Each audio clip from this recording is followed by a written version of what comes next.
Hello everyone. तो आज बहुत दिनों बाद हम बात करते हैं एसआर राउंड की।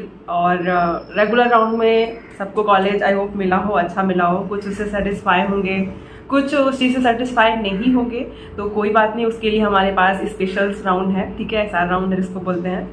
तो चलिए बात करते हैं एसआर राउंड के बारे में। तो एसआर राउंड का जो रजिस्ट्रेशन स्टार्ट होगा वो 25 जुलाई से होगा। एज पर जो भी मैंने वेबसाइट में चेक किया तो वहाँ मुझे 25 जुलाई डेट बताई जा रही है। तो आप 25 जुलाई डेट आप मान के चलिए वहाँ पे एसआर के लिए रजिस्ट्रेशन के लिए। और जो फ़ी पेमेंट होगा, एसआर रजिस्ट्रेशन फ़ी पेमेंट और जो भी एनी अदर जो फ़ी पेमेंट्स होते हैं उसका जो फ़ी पेमेंट डेट होगा वो होगा 30 जुलाई, ठीक है, 30 जुलाई, एंड ऑफ जुलाई।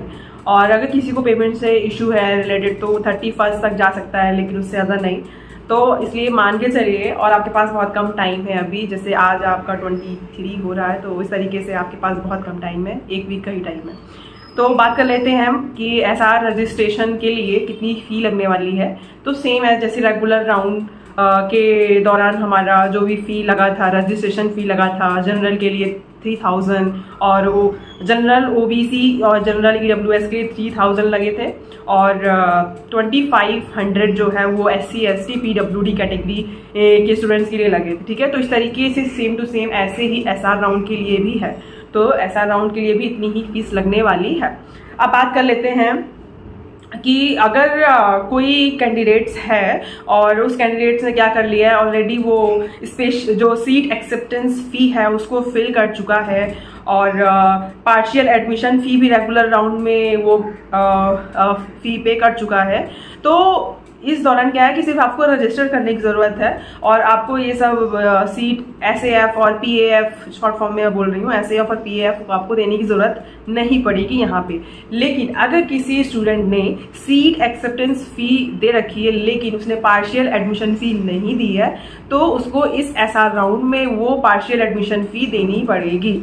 मतलब पार्शियल एडमिशन फ़ी कितना था, 10,000, तो वो आपको देना पड़ेगा। और सीट एक्सेप्टेंस जो फ़ी थी वो 30,000 थी, तो वो आप अगर पे कर चुके हैं तो आपको सिर्फ 10,000 देना है। और अगर आपने दोनों चीज़ें नहीं दी हैं तो आपको ड्यूरिंग रजिस्ट्रेशन आपको 40,000 करना पड़ेगा फ़ी पेमेंट, ठीक है। तो 40,000 वो करना पड़ेगा, प्लस में जो भी आपका रजिस्ट्रेशन फ़ी होगा 3,000 जनरल की बता रही हूँ। तो वो बाकी SC ST कैटेगरी के लिए अलग फ़ी था और SC ST के लिए मैं बता चुकी हूँ कि सीट एक्सेप्टेंस फ़ी जो है वो कितना था, आई थिंक मुझे याद नहीं है, बट आप वहाँ वेबसाइट में जाके चेक कर सकते हो। मैं अभी जनरल के लिए ही बताई हूँ, ठीक है। तो ये चीज़ें थी। अब हम जान लेते हैं कि स्पेशल राउंड के लिए ऐसे कौन से कैंडिडेट हैं जो एलिजिबल हैं, ठीक है। स्पेशल राउंड जो 1 अपीयर होने वाला है, अभी आने वाला है, तो उसके लिए कौन से ऐसे कैंडिडेट्स हैं जो एलिजिबल हैं, जिनको रजिस्ट्रेशन करना चाहिए। तो ऐसे 4 टाइप के ऐसे कैंडिडेट्स हैं जो एलिजिबल होते हैं। पहले टाइप में वो होंगे, मैंने यहाँ पे सारी चीज़ें लिख के रखी हुई हैं। तो पहले टाइप में वो स्टूडेंट्स हैं जिन्होंने रेगुलर राउंड में रजिस्ट्रेशन नहीं किया था, ठीक है, रेगुलर राउंड में रजिस्ट्रेशन नहीं किया था, और तो वो स्पेशल राउंड में रजिस्ट्रेशन करने के लिए एलिजिबल हैं और वो आराम से रजिस्ट्रेशन कर सकते हैं, चॉइस फिलिंग कर सकते हैं और अपना मनचाहा जो भी उनको कॉलेज चाहिए, NIT चाहिए, वो पा सकते हैं। अब ये हो गई बात टाइप 1 वाले कैंडिडेट्स की। अब टाइप 2 कैंडिडेट्स जो एलिजिबल होंगे वो किस तरीके के होंगे, जिन्होंने रेगुलर राउंड में पार्टिसिपेट किया है, ठीक है, और वो कॉलेज भी उनको मिल गया है, ठीक है, कॉलेज भी उनको NIT मिल गया है, लेकिन क्या है कि वो अपने कॉलेज से खुश नहीं है या फिर कुछ अपग्रेडेशन चाहते हैं ब्रांच रिगार्डिंग या फिर कॉलेज के रिगार्डिंग, तो बिल्कुल वो आप एसआर राउंड में आने के लिए आप एलिजिबल हो। और अगर आपको कॉलेज मिल चुका है और आपने सीट एक्सेप्टेंस फ़ी भी भर चुकी होगी और आपने पार्शियल एडमिशन फ़ी भी आप पे कर चुके होंगे, तो आप सीधे रजिस्ट्रेशन करके आप आराम से चॉइस फिल कर सकते हो, कॉलेज को पा सकते हो। आपको फ़ी पेमेंट करने की ज़रूरत नहीं है क्योंकि आप ऑलरेडी 40,000 दे चुके हो, ठीक है। बाकी जो भी बचा अमाउंट होगा वो फिजिकल रिपोर्टिंग के टाइम पे सबमिट होगा।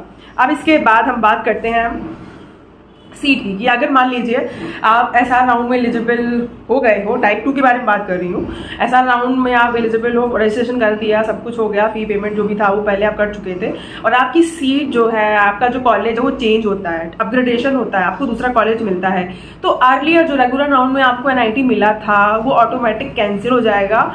इन केस अगर आपका इंस्टीट्यूट मिलता है तब। अगर आपका कोई अपग्रेडेशन नहीं होता है, कोई इंस्टीट्यूट आपको नहीं मिलता है नया, तो अर्लियर वाली जो सीट थी वो आपकी रिटेन रहेगी। ठीक है, तो केस क्या है कि जैसे ही आप ऐसा राउंड में रजिस्ट्रेशन करने के बाद एक अच्छा नया कॉलेज पाते हो, तब उस केस में अर्लियर वाला कॉलेज कैंसिल हो जाएगा। और अगर अच्छा कॉलेज नहीं मिलता है आपको, मनचाहा जो भी चॉइस फिल कर रखी है उस बेस पे नहीं मिलता है आपको कोई सीट, तो आपका अर्लियर वाली जो सीट है वो आपकी रिटेन रहेगी, वो आपके पास रहेगी।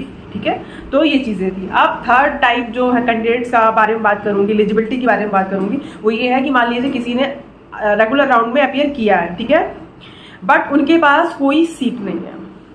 फर्स्ट राउंड हो गया तो भी उनको कोई कॉलेज नहीं मिला, सेकेंड राउंड हो गया फिर उनको कॉलेज नहीं मिला कोई भी, और थर्ड राउंड हो गया तो भी उनको कोई कॉलेज नहीं मिला। तो इस तरीके से उनको रेगुलर राउंड में कोई कॉलेज नहीं मिला है और अब वो कॉलेज पाना चाहते हैं, तो बिल्कुल वो एलिजिबल है एसआर राउंड में आने के लिए। ठीक है, तो आप आराम से रजिस्ट्रेशन कर सकते हो, फ्रेशली चॉइस फिल कर सकते हो, अपनी चॉइस प्रेफरेंस लिस्ट फिल कर सकते हो, और अच्छा जो भी फी पेमेंट है वो आपको सारी चीजें एकदम करनी पड़ेंगी। तो इस तरीके से हमने बात की टाइप थर्ड के स्टूडेंट्स के बारे में। अब टाइप फोर टाइप की जो एलिजिबिलिटी है वो ये है कि मान लीजिए आप रेगुलर राउंड आप कराते हैं और आपको सीट मिल गई, ठीक है, आपको सीट भी मिल गई, लेकिन जब आपने सीट एक्सेप्टेंस फी जो एक होता नहीं है कि जो आपका प्रोविजनल एडमिशन लेटर जो होता है PAL जो होता है, वो जो लेटर है वो मान लीजिए, और जो आपको डॉक्यूमेंट्स हैं, जो भी आपका कैटेगरी डॉक्यूमेंट्स, किसी भी तरीके का कोई भी डॉक्यूमेंट है, वो मान लीजिए आपका क्या हो गया कि उस डॉक्यूमेंट आपका फेल हो गया। अब वो चाहे आप अपलोड कर रहे हो या फिर वहाँ पे सेंटर में कहीं भी कुछ भी आपका एरर आया, या फिर आपका जो डॉक्यूमेंट है वो कहीं भी फेल हो गया है वेरिफिकेशन में, तो आराम से आप एलिजिबल हो एसआर राउंड के लिए। ठीक है, तो जहाँ पे आपका जो फेल चीजें हुई थी वहीं से आपकी फिर से शुरू होंगी, इनिशिएट होंगी। और यहाँ पे जो आप अगर मान लीजिए आपका कॉलेज मिल के सारी चीजें फेल हुआ था, डॉक्यूमेंट वेरिफिकेशन, तो फिर आप एसआर राउंड में करेंगे तो यहाँ से कॉलेज आपको मिलने के चांसेस मिल सकता है। और हाँ, तो ये चीजें हो सकती हैं। लेकिन अगर आपका डॉक्यूमेंट ऑलरेडी फेल हो चुका है, आपको कॉलेज मिला था लेकिन डॉक्यूमेंट फेल हो चुका है, तो वो तो सीट आपकी है नहीं, है ना, तो उस केस में रिटेन तो नहीं होने वाली सीट आपकी, क्योंकि वो सीट आपकी थी नहीं, क्योंकि आपका वेरिफिकेशन फेल हुआ था। तो इस तरीके से ये है यहाँ पे एलिजिबिलिटी कि अगर आप रेगुलर राउंड में थे और आपका डॉक्यूमेंट वेरिफिकेशन फेल हो जाता है तो आप एसआर राउंड के लिए एलिजिबल हो, आपकी सीट मिलने के चांसेस हैं। ठीक है, तो इस तरीके से हमने 4 टाइप के कैंडिडेट्स के बारे में बात की जो एसआर राउंड के लिए एलिजिबल क्राइटेरिया को फुलफिल करते हैं या नहीं, तो उनके बारे में हमने बात की। अब इसके बाद क्या होगा कि if you fail to register for the SR1 then you guys will not able to admit in second round, special second round।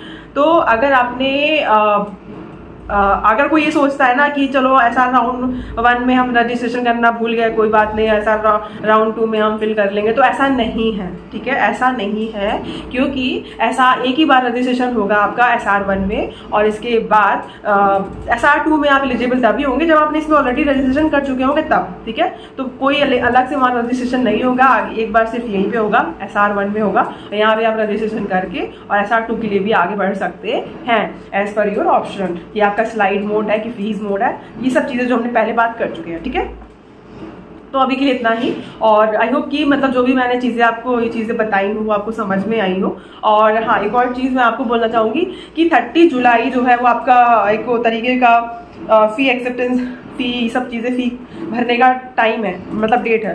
तो 30 जुलाई के पहले मैं आप ट्राई करूंगी कि जितने अभी जो भी आपकी क्वेरी थी कॉलेज के NIT के रिगार्डिंग की, NIT जयपुर में इलेक्ट्रॉनिक्स ब्रांच के लिए कैसा प्लेसमेंट था, तो उसका भी वीडियो मैं अपलोड करने वाली हूँ।